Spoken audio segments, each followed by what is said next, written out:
Hello student, good morning. आप लोगों को एम कोचिंग सेंटर मुजफ्फरपुर में आप लोगों को स्वागत है। स्टूडेंट, हम लोग आज ऑब्जेक्टिव देखेंगे। साइंस का जो कुछ क्वेश्चन लेकर आया है आप लोगों के लिए। ऑब्जेक्टिव का क्वेश्चन है जो एग्जाम के लिए बहुत ही इंपॉर्टेंट क्वेश्चन सब है, इसके ध्यान में रखते हुए बनाया गया है क्वेश्चन। 2023 में जो मैट्रिक एग्जाम होने वाला है उसके लिए है।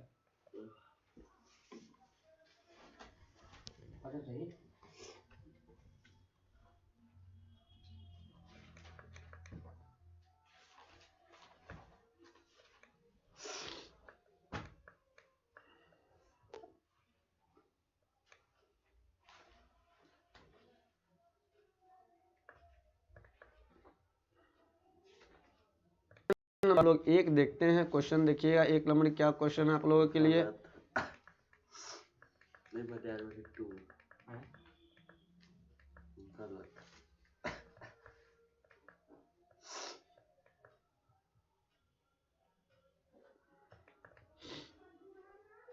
दिया गया है एक नंबर क्वेश्चन आप लोगों के लिए। किस दर्पण में केवल आभासी प्रतिबिंब बनेगा। तो किस दर्पण में केवल आभासी प्रतिबिंब बनेगा, इस बात को आप लोग को ध्यान में रहना चाहिए। आप लोग को पढ़ाया गया है। तो हम लोग देखते हैं किस दर्पण में आभासी प्रतिबिंब बने। अच्छी तरह से आप लोग अब देखिएगा सवाल को यहाँ पे। तो समतल में नहीं तो उत्तल में क्या बनता है, समतल हो या उत्तल दर्पण हो, ठीक ना। समतल दर्पण अथवा उत्तल दर्पण में, समतल तथा उत्तल दर्पण में आपको क्या बन जाएगा, समतल तथा उत्तल में आभासी प्रतिबिंब बनता है। केवल समतल तथा उत्तल में कैसा प्रतिबिंब बनता है, केवल आभासी प्रतिबिंब बनेगा। तो किस दर्पण में केवल आभासी प्रतिबिंब बनेगा, तो समतल तथा उत्तल में बनता है आभासी प्रतिबिंब। देखिए इसी क्वेश्चन से रिलेटेड आपका 2 नंबर क्वेश्चन आ गया। समतल दर्पण में प्रतिबिंब की प्रकृति क्या होती है, तो क्या बनता है, इसमें केवल आभासी प्रतिबिंब बनता है समतल दर्पण। और प्रकृति क्या होती है, तो प्रकृति इसका हो जाएगा आभासी तथा क्या हो जाएगा, आभासी था ना यहाँ पे। आभासी किस में भाई, देखो ऑप्शन ए में आभासी है नहीं ना, है कट गया। ऑप्शन बी में आभासी है नहीं है। ऑप्शन सी में भी नहीं है, चौथा में है। ऑप्शन डी में है आभासी तथा बराबर। तो समतल दर्पण में प्रतिबिंब की प्रकृति कैसी होती है, आभासी तथा बराबर होती है। गोलीय दर्पण की फोकस दूरी, उसकी वक्रता त्रिज्या क्या होती है, तो क्या होती है, आधी होती है। क्या होती है, आधी होती है। आप लोग को बताया गया होगा। तो F इक्वल टू क्या होता है, R/2 होता है। F को फोकस दूरी कहा जाता है। F को किससे सूचित किया जाता है, फोकस दूरी को F से सूचित किया जाता है। फोकस दूरी को F से सूचित किया जाता है। फोकस दूरी को किससे, F से। फोकस दूरी को किससे सूचित किया जाता है, F से। R को किससे सूचित किया जाता है, तो त्रिज्या से। R को किससे, त्रिज्या से सूचित किया जाता है। तो कभी भी फोकस दूरी वक्रता त्रिज्या क्या होती है, आधी। वक्रता त्रिज्या क्या होती है, फोकस दूरी आधी होती है। इस बात को आप लोग ध्यान में रखिएगा। इससे आगे हम लोग क्वेश्चन पे चलते हैं। यानी आप लोग को 3 क्वेश्चन यहाँ पे कंप्लीट हुआ। क्वेश्चन नंबर हम लोग चलते हैं 4 पे। देखिएगा क्वेश्चन नंबर 4।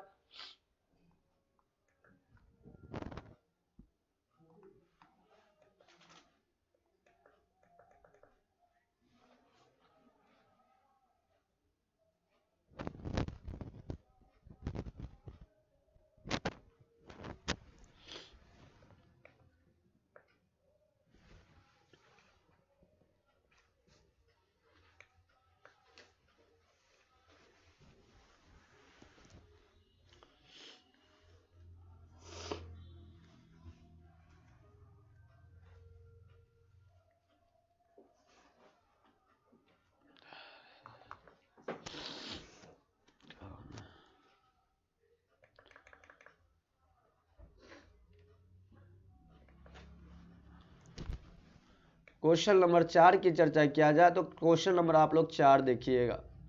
4 क्वेश्चन क्या है आप लोगों का, यहाँ पर देखिएगा 4 नंबर क्वेश्चन। 4 नंबर क्वेश्चन आप लोग को दिया गया है यहाँ पे कि प्रकाश तरंग का ऐसा उदाहरण, प्रकाश तरंग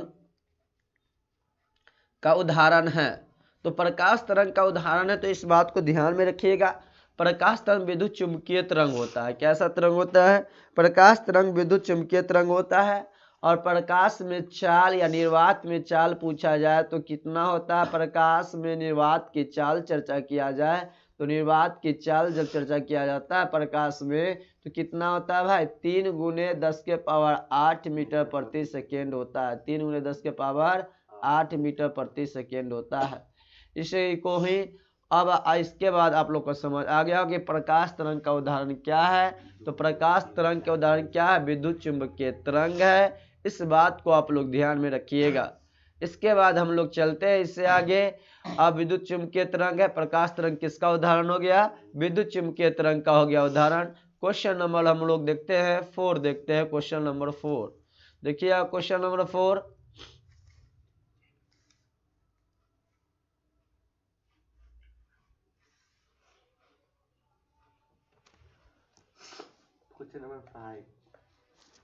क्वेश्चन नंबर 5 आप लोग देखिएगा। 4 तो अभी हम लोग देख चुके हैं, 5 देखिएगा।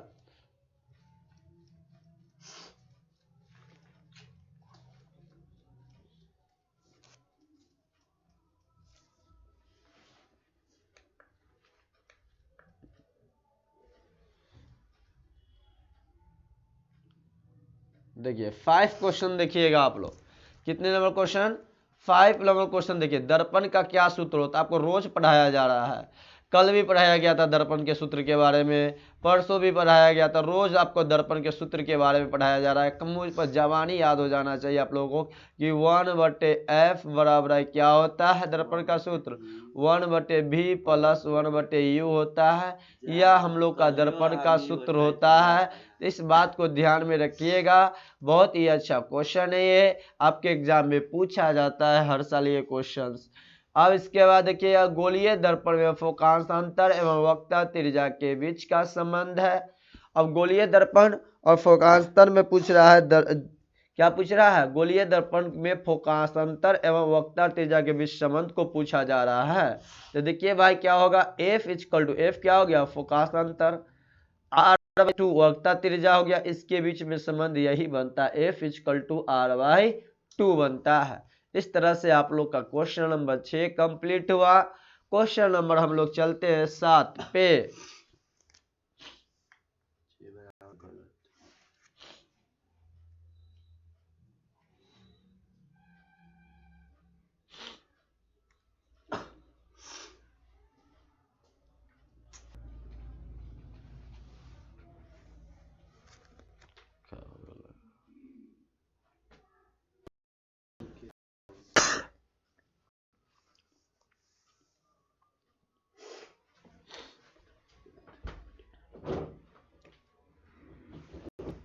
अब 7 नंबर क्वेश्चन आप लोग देखिएगा स्टूडेंट। 7 नंबर क्वेश्चन क्या है, एक गोलीय दर्पण क्या दिया गया है, एक गोलीय दर्पण द्वारा बना प्रतिबिंब आवर्धन का ऋणात्मक हो तो प्राप्त प्रतिबिंब क्या होगा। गोलीय दर्पण में बना प्रतिबिंब आवर्धन का क्या हो जाता है, ऋणात्मक हो जाता है भाई। क्या हो जाता है, ऋणात्मक है। तो प्रतिबिंब क्या बन जाएगा, जब माइनस में रहे ऋणात्मक तो उल्टा प्रतिबिंब बनेगा। कैसा बनेगा प्रतिबिंब, उल्टा प्रतिबिंब बनेगा। कैसा प्रतिबिंब बनेगा, उल्टा प्रतिबिंब बनता है। कैसा प्रतिबिंब, उल्टा प्रतिबिंब बनता है। कैसा बनेगा प्रतिबिंब, उल्टा प्रतिबिंब। इस बात को ध्यान में रखिएगा आप लोग।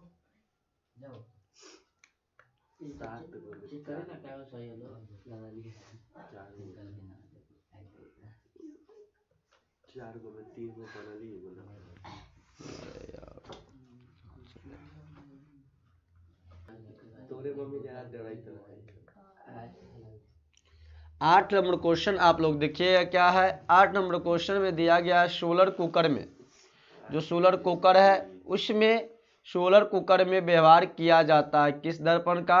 ऑप्शन है आप लोगों को दिया गया, ए अवतल दर्पण का, ऑप्शन बी उत्तल दर्पण का, ऑप्शन सी समतल दर्पण का। तो देखिए आप लोग का आंसर क्या हो जाएगा, अवतल दर्पण का। सोलर कुकर किस में व्यवहार किया प्रयोग किया जाता है, अवतल दर्पण का। आप लोग का दिखाया गया होगा अवतल दर्पण का उपयोग बताया गया था, उसी में आपका अवतल दर्पण आ जाएगा आंसर। इसके बाद हम लोग नेक्स्ट चलते हैं इससे आगे देखिएगा। जब इससे आगे हम लोग चलते हैं तो 9 नंबर क्वेश्चन आप लोग देखिएगा। 9 नंबर क्वेश्चन दिया गया आप लोगों का, मोटर चालक, जो मोटर चालक के सामने साइड मिरर लगा दो, कोई भी मोटर चालक हो उसके साइड मिरर में क्या प्रयोग किया, छोटा सा दर्पण बनता है। देखिए एक ऑटो देखिए, 4 चक्का कोई भी गाड़ी देखिए या मोटर का चालक देखिए, तो उसके दर्पण जो आईना रहता है उसमें क्या होता है, किसी का भी छोटा बहुत बड़ा बड़ा गाड़ी का कोई भी बड़ा आदमी का फोटो क्या बनता है उसमें छोटा बनता है।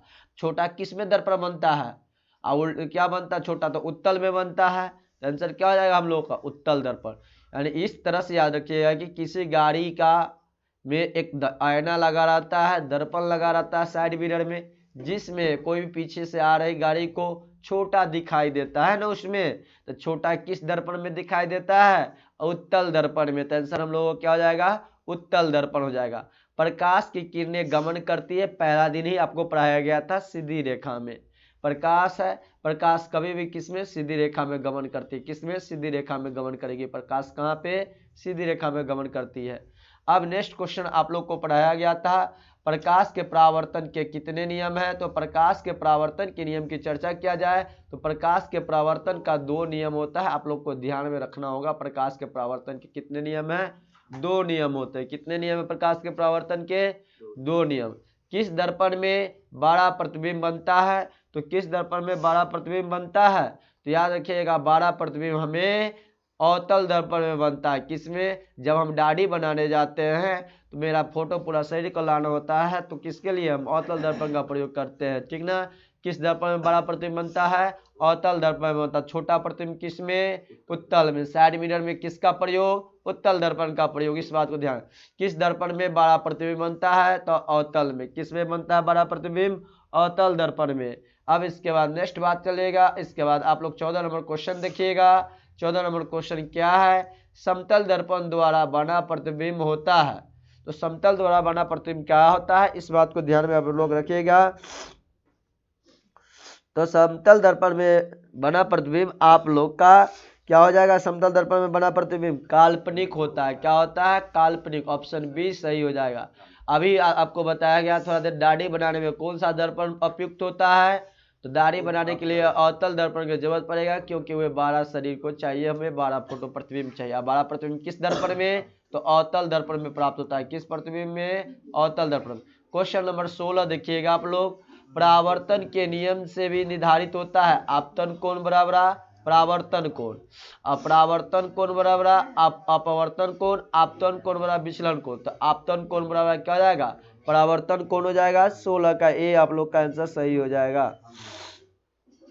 देखिए 17 नंबर क्वेश्चन आप लोग देखिएगा। 17 नंबर क्वेश्चन क्या है, दंत विशेषज्ञ किसी दर्पण का, दंत विशेषज्ञ किसी दर्पण का उपयोग मरीजों के दांतों का बड़ा प्रतिबिंब देखने के लिए करता है। किस दर्पण में प्रयोग करता है भाई, तो अवतल दर्पण में। किस दर्पण में, अवतल दर्पण में करता है। दंत विशेषज्ञ डॉक्टर होते हैं, जो दांत का डॉक्टर होते हैं, बड़ा देखने के लिए फोटो, दांत में क्या खराबी है अंदर देखने के लिए क्या करते हैं, किस दर्पण का प्रयोग करते हैं, अवतल दर्पण का प्रयोग करते हैं। गोलीय दर्पण के परावर्तन पृष्ठ की वृत्तकार सीमा रेखा का व्यास क्या कहलाती है। 18 नंबर क्वेश्चन आप लोगों के लिए है। तो 18 गोलीय दर्पण के परावर्तन पृष्ठ की वृत्तकार सीमा रेखा का व्यास कहलाता है। क्या कहलाता है, इसको आपको सोचना होगा। देखिए इसके लिए हम लोग क्या करते हैं,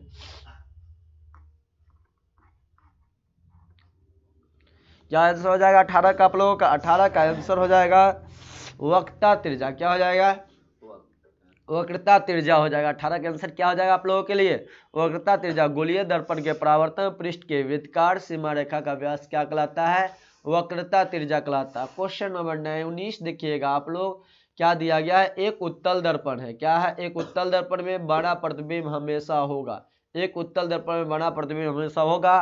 क्या होता है, काल्पनिक और हासित होती है। क्या होती है, काल्पनिक और, याद रखिए क्या हो जाएगा आपका, उत्तल दर्पण में हासित होगा, काल्पनिक और हासित। यानी आपका आंसर ऑप्शन बी हो जाएगा। उत्तल दर्पण में बड़ा प्रतिबिंब क्या होता है, काल्पनिक और हासित होता है। काल्पनिक और हासित होता है। उत्तल दर्पण में बड़ा प्रतिबिंब क्या होता है, काल्पनिक और हासित होता है। इस बात को ध्यान में आप लोग रखिएगा। क्वेश्चन नंबर हम लोग 20 पे चलते हैं। 20 नंबर क्वेश्चन देखिएगा, ऐसे पदार्थ जिनसे होकर प्रकाश आसानी से पार कर जाते हैं कहे जाते हैं। ऐसे पदार्थ जिनसे होकर प्रकाश आसानी से पार कर जाते हैं कहे जाते हैं। तो 20 का आंसर आप लोग देखिएगा, 20 का क्या होगा आंसर, पारदर्शी पदार्थ होगा। क्या होगा, पारदर्शी पदार्थ आप लोग का आंसर हो जाएगा। यहाँ पे क्या हो जाएगा, ऐसे पदार्थ जिनसे होकर प्रकाश आसानी से पार कर जाते हैं उसे क्या कहते हैं हम लोग, पारदर्शी पदार्थ कहते हैं। अब क्वेश्चन नंबर 21 देखिएगा आप लोग, आंखें जो देखती है देख सकती है वे वस्तुएं होती है। ऑप्शन ए दीप्त पदार्थ, ऑप्शन बी अदीप्त पदार्थ, ऑप्शन सी दीप्त और प्रदीप्त, ऑप्शन डी इनमें से कोई नहीं। तो आप लोग का आंसर क्या हो जाएगा, किसका, दीप्त या प्रदीप्त हो जाएगा। ऑप्शन सी आंसर आप लोगों को हो जाएगा, दीप्त और प्रदीप्त हो जाएगा आंसर आप लोग का सी नंबर ऑप्शन 21 का। क्वेश्चन नंबर 22 पे हम लोग चलते हैं। देखिएगा 22 नंबर क्वेश्चन, यदि किसी बिंब का प्रतिबिंब का आवर्धन ऋणात्मक है तो प्रतिबिंब की प्रकृति क्या होगा। किसी बिंब का प्रतिबिंब क्या है, आवर्धन ऋणात्मक हो तो क्या बनता है, वास्तविक क्या बन जाएगा, वास्तविक और उल्टा बनता है। जब आवर्धन एम में कब क्या हो जाए, माइनस में आ जाए कि क्या आवर्धन ऋणात्मक हो तो क्या बनेगा प्रतिबिंब, वास्तविक और उल्टा बनेगा। इस बात को आप लोग ध्यान में रखिएगा। जब आवर्धन क्या हो, ऋणात्मक हो, क्या हो तो कैसा बनेगा प्रतिबिंब, कब बनेगा, उल्टा बनेगा। वास्तविक और उल्टा बनता है, वास्तविक और उल्टा भाई बनता है। कैसा बनता है, वास्तविक और उल्टा बनता है प्रतिबिंब। इस बात को आप लोग ध्यान में रखिएगा। क्वेश्चन नंबर हम लोग 23 पर चलते हैं बाबू। क्वेश्चन नंबर 23 आप लोग देखिए, किसी दर्पण के सामने आप चाहे जितनी दूरी पर खड़े हो आपका प्रतिबिंब सीधा ही बनता है, संभवतः दर्पण है। ऑप्शन ए केवल समतल में, ऑप्शन बी केवल अतल में, ऑप्शन सी केवल उत्तल में, ऑप्शन डी समतल तथा उत्तल में। तो 23 का आंसर आप लोगों को क्या होगा, इस बात को ध्यान रखिएगा, समतल तथा क्या हो जाएगा, उत्तल हो जाएगा। ऑप्शन नंबर डी 23 का आप लोग का सही हो जाएगा। किसी दर्पण को हम जितना सामने आप चाहे जितनी दूर पर रखेंगे उसका प्रतिबिंब उतना ही सीधा बनता है, समतल तथा उत्तल में। अब क्वेश्चन नंबर आप लोग 24 देखिएगा। क्वेश्चन नंबर 24 क्या है, देखिए क्वेश्चन नंबर 24, किसी वस्तु का अवतल दर्पण द्वारा बना प्रतिबिंब आभासी सीधा वस्तु से बाहर पाया गया तो वस्तु की स्थिति कहाँ होनी चाहिए। तो वस्तु की स्थिति कहाँ होगी 24 में, आप लोग देख सकते हैं। तो सी हो जाएगा, दर्पण के ध्रुव तथा मुख्य फोकस के बीच में होता है। दर्पण के ध्रुव तथा मुख्य फोकस के बीच में होता है। जब तक आप लोग को पढ़ाया गया सारा ये जितना भी क्वेश्चन आ रहा है आप लोग को पढ़ाया जा चुका है, 10 क्लास पहले हो चुका है। आज का आपका ये वीडियो जो क्लास बन रहा है 11वां क्लास, यानी 11 क्लास पहले से हो चुका है, 12वां क्लास है आप लोग का। इसके बाद आपका चैप्टर भी कंप्लीट हो चुका है। क्वेश्चन से आपको लोगों का एनसीईआरटी का भी कराया जाएगा, भारतीय भवन के भी कराया जाएगा, आलोक प्रकाशन का भी कराया जाएगा। आप लोगों को लिख दिया जाएगा, आपको जो भी वीडियो में बता दिया जाएगा कि ये आपका एनसीईआरटी बुक का है, ये भारतीय भवन बुक का है, ये आपका आलोक का प्रकाशन का है। इस तरह से आप लोग को बताया जाएगा। क्वेश्चन नंबर 25 पर देखिएगा। 25, निम्नलिखित में से किस दर्पण का द्वारा किसी वस्तु का वास्तविक प्रतिबिंब मिल सकता है। तो किसका मिल सकता है भाई, 25 का आंसर आप लोग का देखिएगा सी, अवतल दर्पण द्वारा। कि अवतल दर्पण के द्वारा किसी दर्पण द्वारा किसी वस्तु का वास्तविक प्रतिबिंब किसमें मिलता है, रियल इमेज किसमें मिल सकता है, हमें अवतल दर्पण में मिल सकता है। किसमें, रियल इमेज अवतल दर्पण में। अब क्वेश्चन नंबर 26 देखिएगा आप लोग, उत्तल दर्पण द्वारा बना प्रतिबिंब होता है। ऑप्शन ए हमेशा सीधा, ऑप्शन बी हमेशा उल्टा, ऑप्शन सी सीधा भी और उल्टा भी, ऑप्शन डी इनमें से सभी गलती। तो उत्तल दर्पण द्वारा हमेशा क्या बनता है, उल्टा बनता है। क्या बनता है, उल्टा प्रतिबिंब बनता है। इस बात को आप लोग ध्यान में रखिएगा। समतल दर्पण द्वारा बना प्रतिबिंब हमेशा क्या होता है, उल्टा होता है। क्वेश्चन नंबर 27 पे हम लोग चलते हैं। क्वेश्चन नंबर 27 देखिए, अवतल दर्पण में आवर्धित काल्पनिक प्रतिबिंब बनाने के लिए किस वस्तु को कहाँ रखा जाता है। ऑप्शन ए फोकस पर, ऑप्शन बी फोकस के अंदर, ऑप्शन सी वक्ता केंद्र से परे, ऑप्शन डी वक्ता केंद्र और फोकस के बीच में। तो कहाँ पर रखा जाता है, 27 का आंसर आप लोगों का हो जाएगा डी हो जाए, बी हो जाए, फोकस के अंदर। कहाँ पर रखा जाता है, अवतल दर्पण आवर्धित काल्पनिक प्रतिबिंब बनाने के लिए वस्तु को कहाँ पर रखेंगे हम लोग, फोकस के अंदर। कहाँ पे, फोकस के अंदर रखते हैं। प्रकाश के तरंग का उदाहरण किसका, आप लोग को पहला ही क्वेश्चन आया था शायद से, या दूसरा क्वेश्चन था। विद्युत चुंबकीय तरंग आप लोग को बताया जा चुका है। प्रकाश तरंग का उदाहरण किसका होता है, विद्युत चुंबकीय तरंग का। अब निर्वात में प्रकाश की चाल कितना होता है, इस बात को ध्यान में रखिए। आपके एग्जाम में बहुत बच्चे गलत करते हैं, मिलीमीटर कितना मार देता है, कितना सेंटीमीटर मार देता है, कितना किलोमीटर, लेकिन याद रखिए यह क्या होगा, मीटर प्रति सेकेंड होता है। क्या होता है, मीटर प्रति सेकेंड होता है। इस बात को आप लोग ध्यान में रखिएगा। निर्वात में प्रकाश की चाल क्या होता है, 3 × 10⁸ मीटर प्रति सेकेंड होता है। क्वेश्चन, नेक्स्ट क्वेश्चन देखते हैं हम लोग। 30 नंबर क्वेश्चन को देखिएगा आप लोग। काल्पनिक प्रतिबिंब हमेशा क्या होता है, तो काल्पनिक प्रतिबिंब हमेशा सीधा होता है। काल्पनिक प्रतिबिंब हमेशा क्या होता है, सीधा होता है। इस बात को आप लोग ध्यान में रखिएगा। काल्पनिक प्रतिबिंब हमेशा क्या होता है, सीधा होता है। क्वेश्चन नंबर आगे हम लोग चलते हैं। किसी वस्तु का आवर्धित काल्पनिक प्रतिबिंब बनता है, तो किसी वस्तु का आवर्धित काल्पनिक प्रतिबिंब बनता है, कहाँ पे बनेगा, अवतल दर्पण में या समतल दर्पण या उत्तल दर्पण या सभी दर्पण में, तो आंसर क्या हो जाएगा हम लोगों का, अवतल दर्पण में। क्या हो जाएगा, अवतल दर्पण में। 31 का आंसर क्या हो गया हम लोगों का, अवतल दर्पण से हम लोग क्या कर सकते हैं, आवर्धित काल्पनिक प्रतिबिंब बना सकते हैं। भाई आप लोग को अच्छा वीडियो लगा होगा तो चैनल को जरूर सब्सक्राइब कीजिए। अब इसके बाद क्वेश्चन नंबर 32 पे हम लोग चलते हैं। संयुग्मी का फोकस संभव है, संयुग्मी का फोकस संभव किसमें, केवल उत्तल दर्पण से, केवल अवतल दर्पण से, समतल दर्पण से, ऑप्शन डी साधारण कांच में। तो आंसर आप लोग का 32 का क्या आंसर हो जाएगा, अवतल दर्पण से। किस दर्पण में, अवतल दर्पण में। किस दर्पण में, अवतल दर्पण में। भाई इसमें किस दर्पण में, अवतल दर्पण में हम लोगों का आंसर सही हो जाएगा। किस दर्पण में, अवतल दर्पण में। किस दर्पण में, अवतल दर्पण में। अब देखिए इससे आगे हम लोग चलते हैं। क्वेश्चन नंबर 33 देखिएगा। यदि किसी वस्तु को एक दर्पण के सामने निकट रखने पर प्रतिबिंब सीधा बने, किंतु दूर रखने पर उल्टा प्रतिबिंब बने, तो वह दर्पण होगा। वह दर्पण होगा। ऑप्शन ए दिया गया उत्तल, असमतल, ऑप्शन बी उत्तल, ऑप्शन सी अवतल, ऑप्शन डी इनमें से कोई नहीं। 33 का आंसर हम लोगों को क्या हो जाएगा, अवतल दर्पण में। किस दर्पण में, अवतल दर्पण में। किस दर्पण में, अवतल दर्पण में। क्वेश्चन नंबर 24 पे चलिएगा आप लोग। क्वेश्चन नंबर 24 देखिएगा, हाँ 34 क्वेश्चन पे चलिएगा। 34 क्वेश्चन आप लोग को देखिएगा यहाँ पे।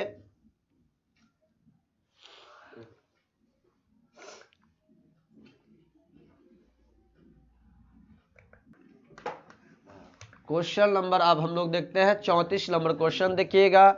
34 नंबर क्वेश्चन में हम लोग देखते हैं 34 नंबर क्वेश्चन दिया गया। यदि किसी वस्तु का को एक दर्पण के सम्मुख किसी भी दूरी पर रखने से उस वस्तु का प्रतिबिंब सदैव सीधा और क्या बनता है, छोटा बनता है, तो वह दर्पण होगा। तो आप लोग देखिएगा 34 के आंसर क्या होता है बाबू, उत्तल दर्पण होता है। क्या होता है, उत्तल दर्पण हो जाएगा। छोटा के बाद क्या कहता है, छोटा किस दर्पण में बनता है, उत्तल दर्पण में। 12 किस दर्पण में, अवतल दर्पण में। उत्तल दर्पण में बना प्रतिबिंब सदैव क्या होता है, किसके बीच में बन सकता है उत्तल दर्पण हमेशा, तो हमेशा ध्रुव तथा फोकस के बीच में बनता है उत्तल दर्पण। उत्तल दर्पण से प्रतिबिंब सदैव बनता है कहाँ पे, ध्रुव तथा फोकस के बीच में। याद रखिएगा ध्रुव तथा फोकस के बीच में। ऑप्शन नंबर आपका सी सही हो जाएगा, ध्रुव तथा फोकस के बीच में।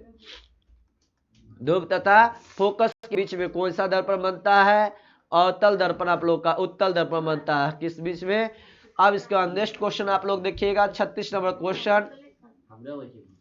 किसी वस्तु को हम तभी देख पाते हैं जब वस्तु प्रकाश को क्या कर सकता है, अवशोषित करे। क्या करे, अवशोषित करता है। उसे हम क्या कर सकते, जब किसी वस्तु को हम तभी देख पाते हैं जब वो वस्तु को प्रकाश को क्या करता है, अवशोषित करता है। इस बात को ध्यान में रखिएगा।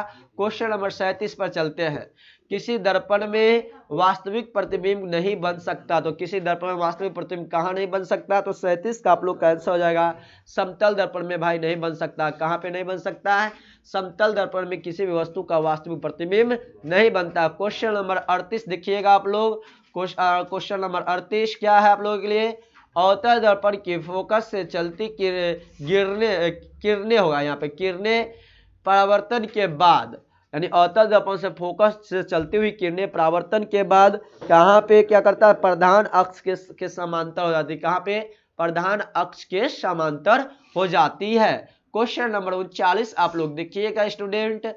क्या समतल दर्पण में बड़े प्रतिबिंब पर पर्दे पर उतारा जा सकता है। हाँ आंसर होगा आप लोगों के लिए 39 का ये आंसर हो जाएगा। हाँ हो जाएगा, क्या हो जाएगा, हाँ हो जाएगा 39 का आप लोगों को। 40 नंबर क्वेश्चन देखिएगा, प्रकाश की एक किरणें किसी समतल दर्पण पर 60 डिग्री का कोण बनाते हुए टकराती है तो उसका परावर्तन कोण होगा। तो आपतन कितना हो जाएगा, 40 का आंसर आप लोगों का 30 डिग्री हो जाएगा। कितना हो जाएगा, 30 डिग्री हो जाएगा। अब देखिए इसके बाद क्वेश्चन नंबर 41 पे हम लोग चलते हैं। निम्नलिखित में कौन सा उत्तल दर्पण के फोकस दूरी जिसकी वक्रता त्रिज्या 32 सेंटीमीटर हो, तो भाई देखिए प्लस 16 सेंटीमीटर आपका आंसर। एग्जाम में कंफ्यूजन कर एफ इक्वल टू क्या होता है, r/2 प्लस माइनस से दिया गया है। तो 32 बटे क्या कर दीजिएगा, 2 कर दीजिएगा, काट के आप लोग को प्लस 16 सेंटीमीटर आ जाएगा। अब क्वेश्चन नंबर 20 पर चला जाए। उत्तल दर्पण के फोकस दूरी 20 सेंटीमीटर दिया गया, इसकी वक्रता त्रिज्या पूछा जाता है। एफ इक्वल टू क्या होता है, r/2 होता है। तो यहाँ 20 इक्वल टू r/2 हो जाएगा। तो कैचिया गुना करेंगे तो आप 20 दूनी 40 हो जाएगा। r इक्वल टू कितना हो जाएगा हम लोगों का, 40 सेंटीमीटर हो जाएगा। इस तरह से वीडियो आप लोग का कंप्लीट हुआ 42 क्वेश्चन।